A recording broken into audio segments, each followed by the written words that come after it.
HKRN को लेकर के ही है, ना कोई HPSC को लेकर के हैं, ना कोई स्टाफ सिलेक्शन कमीशन को लेकर के हैं, ना बेरोजगारी को लेकर के हैं। थोड़ा सीमित रखेंगे तो उसमें थोड़ा सबकी संतुष्टि भी होगी, जो जो प्रश्न चाहिए। एक मिनट, ऐसे नहीं वरुण जी, ऐसे बिल्कुल नहीं, नहीं बिना पूछे नहीं, आप चल बैठिए। तो इसलिए एक तो विषय है। दूसरा मेरा कहना है कि HKRN एक विशेष पर्पज से बनाया गया है, और जैसा पहले मंत्री जी ने भी उसमें बता दिया और हमारी बहन किरण जी ने भी उसको स्वीकार किया कि ये आउटसोर्सिंग का जो ठेकेदारों के माध्यम से हम भर्ती करते थे, लोगों को लेते थे, ये उसका एक विकल्प है। वो जो सारी शिकायतें आती थी वो शिकायतें ना रहें और हम उनकी शोषण से कैसे युवकों को बचाएं, क्योंकि सैलरी कम है ये हमको पता है। उस सैलरी में से भी उनका और शोषण होता रहे। किसी को पहले एडवांस में ले लिया, फिर उनके बैंक में खाते में डाल दिए, किसी का PF जमा नहीं कराया, किसी को ESC की सुविधा नहीं दी। वो सारी चीजें खत्म करने के लिए हमने उसको वहां से लिया है। तीसरा, ये एक नया पोर्टल है, पहली बार बना है, इसमें कोई कमी नहीं होगी ऐसा कोई दावा नहीं है। कुछ कमियां इसमें मान लो है तो चर्चा में से निकलेंगे, उसको ठीक किया जाएगा, निश्चित किया जाएगा। चौथी बात, इसमें भर्तियां अभी मात्र 4-5 हजार ही हुई है। बाकी तो जो पिछले ठेकेदारी पर चल रहे थे लोग, उनको इसमें पोर्ट किया गया है ताकि वहां की सूची से निकाल करके इसमें डाल दिया जाए। जो कठिनाइयां उनको वहां आ रही हैं वो यहां बंद हो जाए, और उनकी सहमति से ये सब कर रहे हैं, बिना सहमति के नहीं कर रहे। बल्कि एक जांच का विषय हम जांच करेंगे कि जो पहले भर्तियां आउटसोर्सिंग हो रही थी उसका ना तो कहीं हमारे HR डिपार्टमेंट में HKRS में कोई रिकॉर्ड होता है, ना उसकी तनख्वाहें हमारे सिस्टम में से DD उसमें से जाती हैं। वो तो ठेकेदारों के माध्यम से उनको पैसा इकट्ठा जाता है, वो आगे दे देते हैं, नाम की लिस्ट देते हैं। हजारों लोग अभी भी बकाया हैं जिनके नाम पोर्ट भी नहीं कर रहे वो, और वो मिल भी नहीं रहे, कोई शिकायत भी नहीं है। तो कहीं ना कहीं हो सकता है नीचे कोई गड़बड़ ठेकेदारों के लेवल पर रही होगी कि नाम कितने ही दे दिए, लगाए कितने, और उसमें फिजिकली लोग हैं कि नहीं हैं, ये भी एक हमको ध्यान में आ रहा है। लेकिन जांच का विषय भी करके बताएंगे, और मैं कोशिश करूंगा कि अगले सत्र में ये सारा डाटा भी आपको बता सके। एक बहुत बड़ा ऐसा जो गलत दिशा में एक विषय चला हुआ था, उसको ठीक करने के लिए सब कर रहे हैं। स्पष्ट इसमें है कि ये पक्की नौकरी नहीं है, ये आउटसोर्सिंग की नौकरी है, कच्ची नौकरी है, 1 साल के लिए प्रारंभ में होती है। हर साल 1-1 साल के लिए ही अगर जरूरत होगी तो एक्सटेंड किया जाएगा। इनकी जगह पर अगर पक्की नौकरियों को लोग आएंगे HPSC HSSC के, तो ये लोग हटने ही हैं, ऐसा नहीं कि नहीं हटने हैं। तीसरा, ये जो मेरिट की बात बार बार हो रही है, देखिए मेरिट तो हमने योग्यता को, जो उनकी योग्यता, मिनिमम योग्यता इंडेंटिंग डिपार्टमेंट ने हमको कही है कि हमको इस योग्यता के लोग चाहिए। अध्यापक हैं तो अध्यापक के लिए TGT की ये योग्यता वो पूरी करें, PGT के लिए ये करें, जो भी कोई सब्जेक्ट है सब्जेक्ट के हिसाब से ये करें, और साथ में उनका HTET का टेस्ट भी पास हुआ होना चाहिए। बल्कि कुछ एक पहले से जो भर्ती की गई थी उसमें अभी क्योंकि HTET की लोग नहीं थे तो उस समय उन्होंने कहा कि जल्दी चाहिए, क्योंकि अगर टेम्परेरी लोग चाहिए तो इसलिए चाहिए कि हमारा HPSC में HSSC में टाइम ज्यादा लगता है।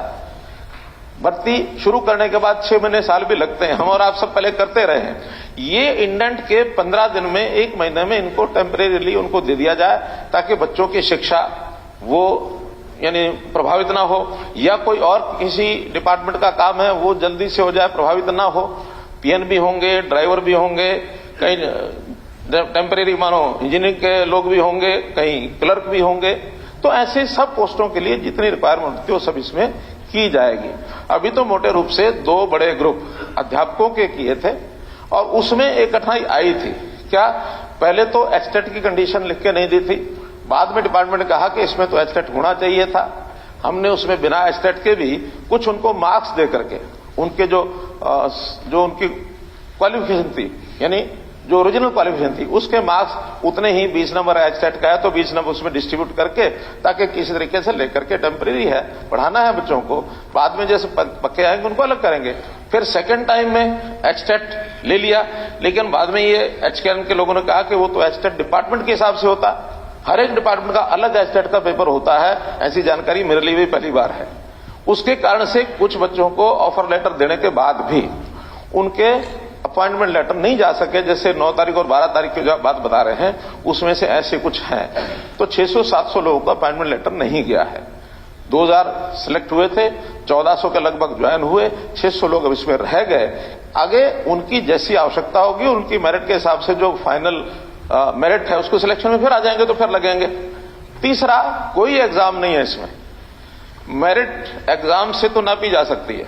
या तो क्राइटेरिया क्या है, प्राथमिकता क्या है, बोर्ड ऑफ डायरेक्टर्स उनके सामने विषय रखा जाता है, वहां वो क्राइटेरिया प्रायोरिटी तय करते हैं। क्राइटेरिया में क्वालिफिकेशन तो अनिवार्य है ही है जो मांगते हैं।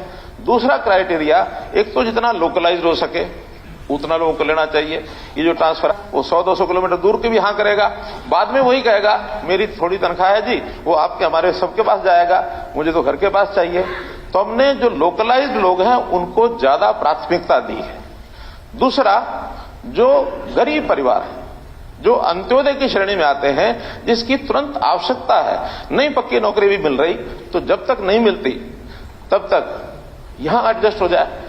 तो उसके अंदर जो 1 लाख से भी नीचे क्राइटेरिया जिनका है, यानी परिवार की इनकम। अब आप कहते हैं कि किसने तय किया? देखिए, परिवार पहचान पत्र में बहुत पारदर्शी तरीके से हमने 70 लाख परिवारों का रजिस्ट्रेशन किया है, और 70 लाख परिवारों में जिनकी गरीबी रेखा से नीचे, वो भी हरियाणा में ही तय की है पहली बार। जो अभी तक 1,20,000 रुपए वार्षिक थी, 10,000 रुपए प्रति महीना, हमने उसको बढ़ा करके 15,000 किया, ताकि और थोड़ा लेवल यानी गरीबी रेखा का ऊपर हो जाएगा तो ज्यादा लोग इसमें समाहित होंगे। और ये परिवार अब लगभग 30 लाख के आसपास है।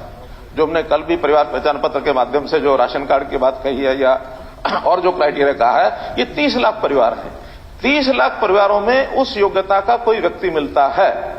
और आयु भी ये जो 30 और 35 साल के आसपास का है, इसको प्रायोरिटी दो, क्योंकि इससे बड़ी आयु का व्यक्ति भी वो कहीं ना कहीं एडजस्ट हो चुका है।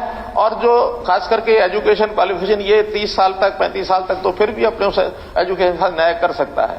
बाकी चीजें बड़ी आयु का व्यक्ति शायद उतना न्याय, हमने हालांकि 45 साल 47 साल भी आयु रखी हुई है, रिजर्वेशन में 47 साल है। अब हम विचार करें कि 47 साल का एक व्यक्ति, उसको नौकरी देंगे और वो बच्चों के साथ न्याय कर पाएगा? 8 साल बाद 10 साल बाद रिटायर होने वाला है वो। तो इसलिए एक आदर्श आयु की जो सीमा और जिसकी बहुत ज्यादा जरूरत है वो 30 और 35 साल का है, उसको प्रायोरिटी। लेकिन बाकियों को लगाना नहीं, ऐसा नहीं है, बाकियों थोड़े मार्क्स कम कर दिए। अभी हमने जिले को एक इकाई माना था कि एक जिले के लोगों को प्राथमिकता दी जाए। विचार आया कि जिला भी कई बार बड़ा होता है। अब सिरसा जिला, डोवाली भी वही है और नाथुर चोपटा भी उसी में है, डिंग भी उसी में है, दोनों का मिलाकर के 80 किलोमीटर की दूरी है। तो इसको ब्लॉक के हिसाब से एक श्रेणी बनाई जाए कि ब्लॉक के अंदर है तो ज्यादा मार्क्स दिए जाए, जिले में थोड़ा उससे कम दिए जाए, एडजॉइनिंग जिले में और कम दिए जाए। और हमारी कोशिश है कि ऐसी कच्ची नौकरी जो है वो एडजॉइनिंग जिले से ज्यादा दूर के व्यक्ति को बेशक भी टाला जाए, वहां कहीं जरूरत पड़ेगी वहां देखेंगे। इसलिए ये सारे क्राइटेरिया जो बनाए हैं, इस क्राइटेरिया के आधार पर योग्यता, हाँ अनुभव। एक प्रारंभ में ये था कि एचकेआरएन में शुरू में हम जो अनुभवी लोग हैं, जो हरियाणा सरकार के ही किसी विभाग से, बोर्ड कॉर्पोरेशन से, क्योंकि वहां वो कच्चे नौकरी वाले हटते तो हैं ही हैं। जैसे ही हमारा जोर है कि एचपीएससी के, एचएससी की नौकरी को बढ़ाओ, जब वो बढ़ाएंगे तो उनकी जगह जो लगे हुए हैं उन्हीं पोस्ट के अगेंस्ट ही हैं, वो हटेंगे तो उनको पहले प्राथमिकता दो, अनुभव के मार्क्स अलग से दो। अनुभवी लोगों को सबको रजिस्टर कराया था, जिनका अनुभव नहीं था उनका नहीं कराया था। विषय आया कि प्राइवेट अनुभव को भी इसमें शामिल करो।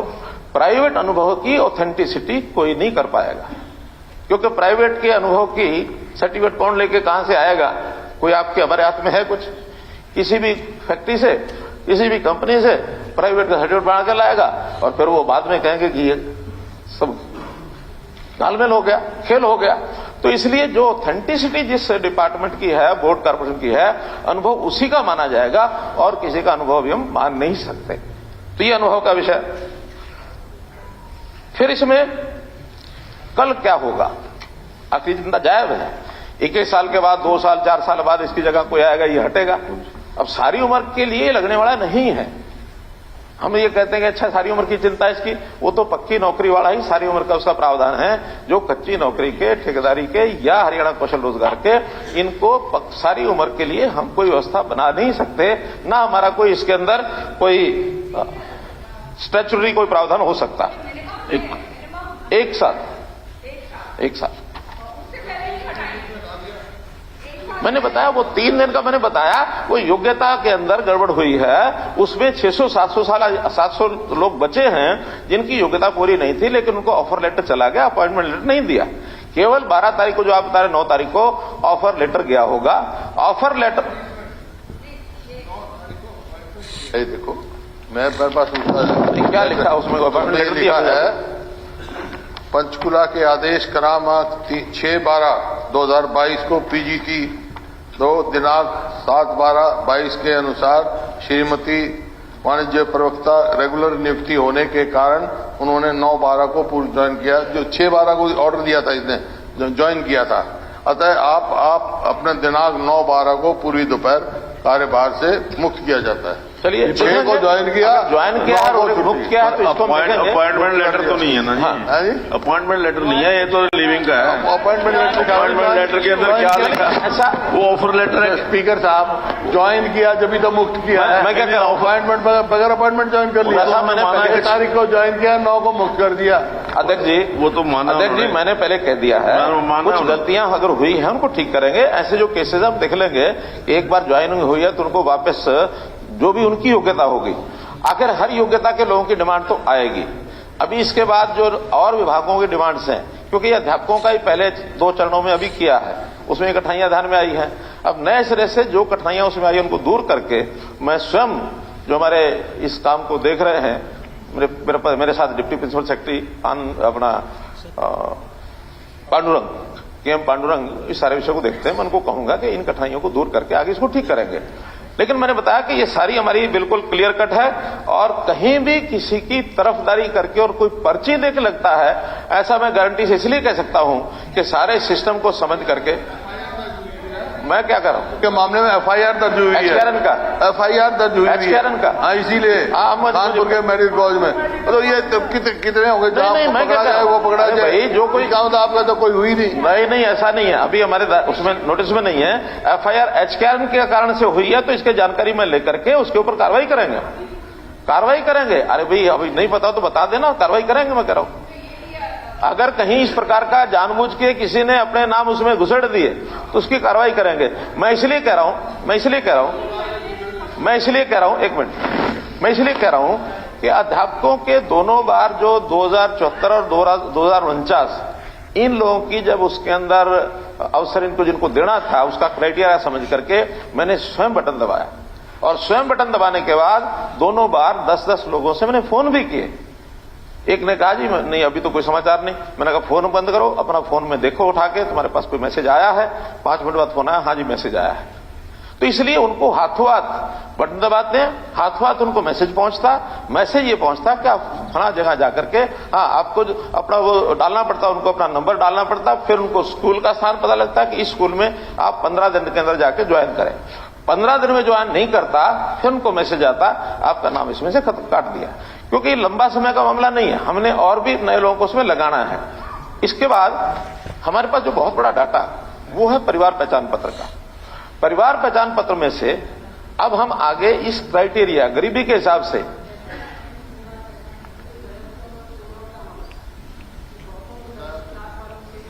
पहली प्रायोरिटी है उनको देना। कोई इसकी लिस्ट इसलिए नहीं,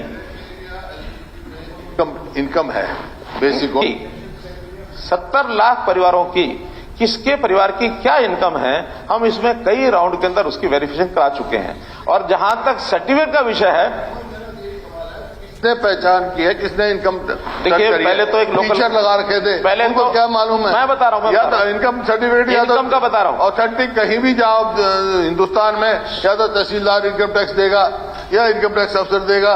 इनका मतलब मैं बता रहा हूं ना, पहचान पत्र की इनकम टैक्स सुन लीजिए हुड्डा साहब, सुन लीजिए, इनकम की बात कर रहा हूं। कल को रिट होगी, अरे रिट होगी तो मैं संभाल लूंगा। फालतू मिल गई तो बेचारा घर आ जाएगा। मैं क्या कह रहा हूं, ये हम संभाल लेंगे। परिवार पहचान पत्र के जरिए, हाँ, परिवार पहचान पत्र में जो इनकम है, और आप सबको मैं निवेदन करता हूं, सभी हाउस को निवेदन करता हूं कि इनकम को लेकर के कभी भी कोई गलती आए तो एडीसी के पास भेजिए।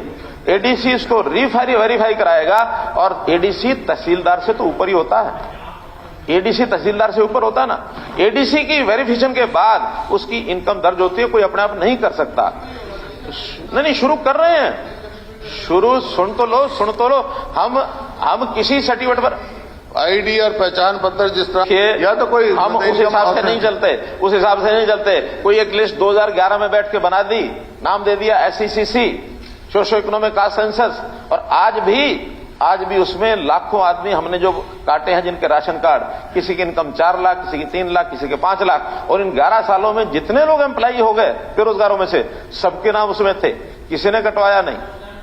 आखिर 9 लाख लोगों को अगर कटा और 12 लाख नए लोगों को बनाया है, इसका मतलब 12 लाख लोगों का अधिकार कौन खा रहे थे? ये जो इनएलिजिबल 9 लाख लोग परिवार हैं, ये उनका अधिकार खा रहे थे। अब आगे ये सारा विषय डायनेमिक रहेगा। ये कुछ नहीं है, ये हुड्डा साहब आप या तो मैं क्या कह रहा हूं? नहीं, या तो एक छोटी बात सुन लो, एक छोटी बात सुन लो। आईना उठाया ना करो, आईना उठाओ तो पहले खुद देखा करो, वही मैं कह रहा हूं आपको, वही मैं कह रहा हूं, आईना खुद तो देखो। वही मैं कह रहा हूं, आईना तो आपने उठाया, दूसरों को आईना तो, और मैं उठा दूंगा आपका आईना, तो छोड़ो इस बात की। मैं लेकिन अपने ऊपर आईना उठा के देखो, क्या किया आपसे नहीं हूं, मैं हरियाणा के युवाओं के भविष्य से। हम आएंगे, PPP को खत्म कर देंगे, हम आएंगे पोर्ट उड़ा देंगे, हम आएंगे मेरिट वेरिट को फाड़ के फेंक देंगे। मैं क्या कह रहा हूं, मेरी बात पूरी सुन लो। ये ज्यादा बोलेंगे कि PPP खत्म कर देंगे, मेरिट वेरिट को फाड़ देंगे, और ये सब टाइटल, अरे आपने नहीं, आप पोर्टल सरकार भी पोर्टल से चला लेना, विधानसभा भी पोर्टल से चला लेना। विधानसभा तो नेवा से चल रही है, ये पोर्टल से ही चल रही है, और ये पोर्टल तो खूब लागू करेंगे। इन पोर्टल से ही ये भ्रष्टाचार का जो खाना है, ये सब खत्म करेंगे, और ये पोर्टल के माध्यम से ही जो बेरोजगारी, मैं कह रहा हूं, हमने इतना कर दिया है कि इसकी तकलीफ इतना कर दिया है कि तकलीफ क्यों हो रही है? तकलीफ इसलिए हो रही है कि जो इनके सहारे से जो लोग, एक फौज खड़ी हुई थी जो कमीशन खाने और जो तरह तरह की दलालियां करनी, आज वो सारी खत्म हो रही है और सब लोग बेरोजगार हो रहे हैं। वो बेरोजगार का आंकड़ा बार बार इसीलिए, जो उस प्रकार के लोग हैं उनकी सबकी लगने वाली है। एक मिनट, उनको तो इनको लोग भर रहे हैं। देखिए, पहली बात तो ये है कि अभी खुली भर्ती, और वैसे बोलते रहोगे बीच में, बैठ जाइए आप। इस प्रकार की भर्ती के लिए उसमें अलग से नहीं जाता है कुछ भी, कोई एक रिक्वायरमेंट होती है, उसमें जो लोग भरते हैं, एक्सपीरियंस के लोग पहले लिए जाते हैं, बाद में उसमें जो क्वालिफिकेशन के हिसाब से लिए जाते हैं, क्वालिफिकेशन के नाते से कोई भी नौकरी होती है, मेरिट का मतलब होता है उसकी हायर क्वालिफिकेशन के हिसाब से उसको दी जाए। क्योंकि आज कोई ऐसी कंडीशन या कोई ऐसा सिस्टम नहीं है, किसी भी सरकार में नहीं, अपने में नहीं, कि इस नौकरी के लिए इससे ऊपर की कॉलेज के लोग नहीं लिए जाएंगे। अगर कोई बेरोजगार है और अपनी मर्जी से ज्यादा क्वालिफिकेशन वाला लोअर मेरिट पर, लोअर एक कैटेगरी की सर्विस पर आना चाहता है, तो उसको रोक नहीं सकते हैं। हाँ, उसके लिए खुला है मैदान, क्या कि वो अपनी आगे की नौकरी के लिए, जो पहले कभी होता था कि किसी भी डिपार्टमेंट से उसको एनओसी लेनी पड़ती थी, हमने एनओसी का प्रावधान खत्म कर दिया कि उसको एनओसी नहीं लेनी है। कहीं भी नौकरी कर रहा है, उसके बाद वो चाहे HCS IAS भी बनना है तो सूचना देता जाए उसमें कि पहले हायर एजुकेशन की पोस्टें उसको भरा जाएगा। मानो अगर 10 पोस्टें MA के लिए उपलब्ध हैं तो MA वालों को उसका अवसर दिया जाएगा। इसके बाद अगर BA वालों की उपलब्ध हैं तो BA की उसमें MA भी आएगा, BA भी आएगा। इसके बाद +2 की हैं और बचे हुए अगर ग्रेजुएट और पोस्ट ग्रेजुएट +2 की लेना चाहते हैं तो उसमें भी अवेल करेंगे। इसलिए हायर एजुकेशन के लोगों को प्रायोरिटी से पहले उनको नौकरी दी जाएगी, बाद में जो उपलब्ध हैं उसके बाद उनको मिलेगी। तीसरा, हम HPSC डिग्रीज के लोगों को उसमें से निकाल के दिया जाता है। अगर मानो रिजर्वेशन का क्राइटेरिया पूरा हो जाता है, सपोज SC 20% हो गए, BC A, BC B 11 और 16 जो है उनके लोग लिए जाते हैं।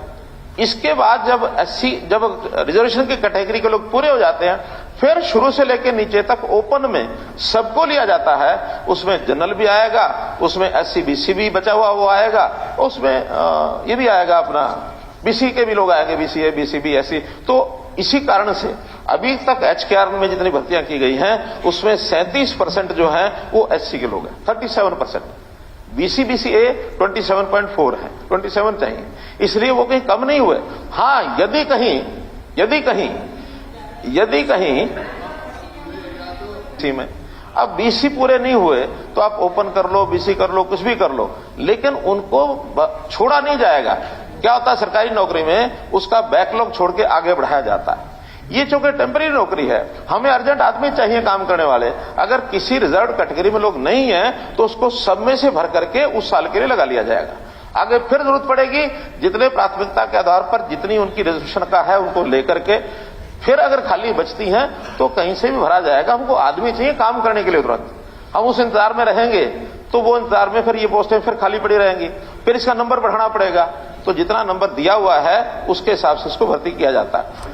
उस क्राइटेरिया में अपर जो लोग आते हैं उनको सबको ऑफर लेटर भेज दिया जाता है, क्योंकि कोई लिस्ट तो बहुत लाखों की बनेगी, सबको डाल ही नहीं सकते हम। तो जो क्राइटेरिया है उसमें जिनकी सिलेक्शन आ गई वो कंप्यूटराइज्ड है, कंप्यूटर ने ले लेना है। हाँ, एक चीज जो अभी तक नहीं हो रही थी उसको हम करेंगे कि क्राइटेरिया के मार्क्स क्या क्या हैं, वो आज के इस विषय में ध्यान में आ रहा है, इसको ओपन करेंगे। क्या कि मुख्यमंत्री अंत्योदय परिवार योजना के लोगों को कितना, इतने मार्क्स, एक 80 तक के कितने, इतने मार्क्स, एक 40 तक इतने, 2 लाख तक इतने, वो सारी जो क्राइटेरिया उसका डाल देंगे, आयु का भी डाल देंगे, जिला और ब्लॉक के जो नंबर दिए हुए हैं वो भी डाल देंगे, ताकि अपने आप घर बैठे कोई अपने मार्क्स गिन ले और गिनने के बाद जो कट ऑफ है उसका मिलान कर ले। अगर कट ऑफ से नीचे रह गया तो नौकरी नहीं मिलेगी, कट ऑफ से ऊपर आ गया तो क्राइटेरिया की आपने बात कही अच्छी है, गरीब से गरीब आदमी को मिलनी चाहिए, प्रायोरिटी मिलनी चाहिए, लेकिन ये तय कौन कर रहा है, इस बात का सवाल है। परिवार पहचान पत्र जो है सही जस्टिफाई नहीं कर रहा है, ये बहुत सारी शिकायतें हैं। सर्विसेज कमीशन में भी यही क्राइटेरिया लागू होगा, वहां कोई एग्जाम नहीं लेंगे, वहां कोई इंटरव्यू नहीं लेंगे। कल को ये आते हैं, आप रेगुलर निकालते हैं, यही अप्लाई करेंगे, इनका कोई एग्जाम नहीं होगा। जो नौकरियां आपने बताई वो सब पक्की गवर्नमेंट की नौकरियां हैं, परमानेंट नौकरियां हैं। परमानेंट नौकरियों का क्राइटेरिया एकदम अलग होता है, लेकिन जो कच्ची नौकरी है, आउटसोर्सिंग की नौकरी है, टेम्परेरी 1 साल के लिए है, हम जरूरतमंद को दे रहे हैं, इसका और उसका कोई मुकाबला नहीं कर सकते। ये सब लोग अपने जो वहां का क्राइटेरिया है उसके हिसाब से अप्लाई करेंगे, कितने लगे हैं, कितने खाली रह गए। समय के हिसाब से बहुत चेंजेस में होते हैं। अब 2 चेंजेस मैं आपके ध्यान में ला रहा हूं। एक चेंज तो टेक्निकल युग आ गया है। अब इस टेक्निकल युग में फिर वही बात पोर्टल वाली कि आईटी के जमाने में बहुत चीजें अब आपकी ऑनलाइन हो गई हैं। जो मैनुअली जितने लोगों की पहले जरूरत होती थी अब उतने लोगों की जरूरत रही नहीं है। अगर हमको अच्छी सरकार की व्यवस्थाएं बनानी है, यानी जिसको इफेक्टिव करना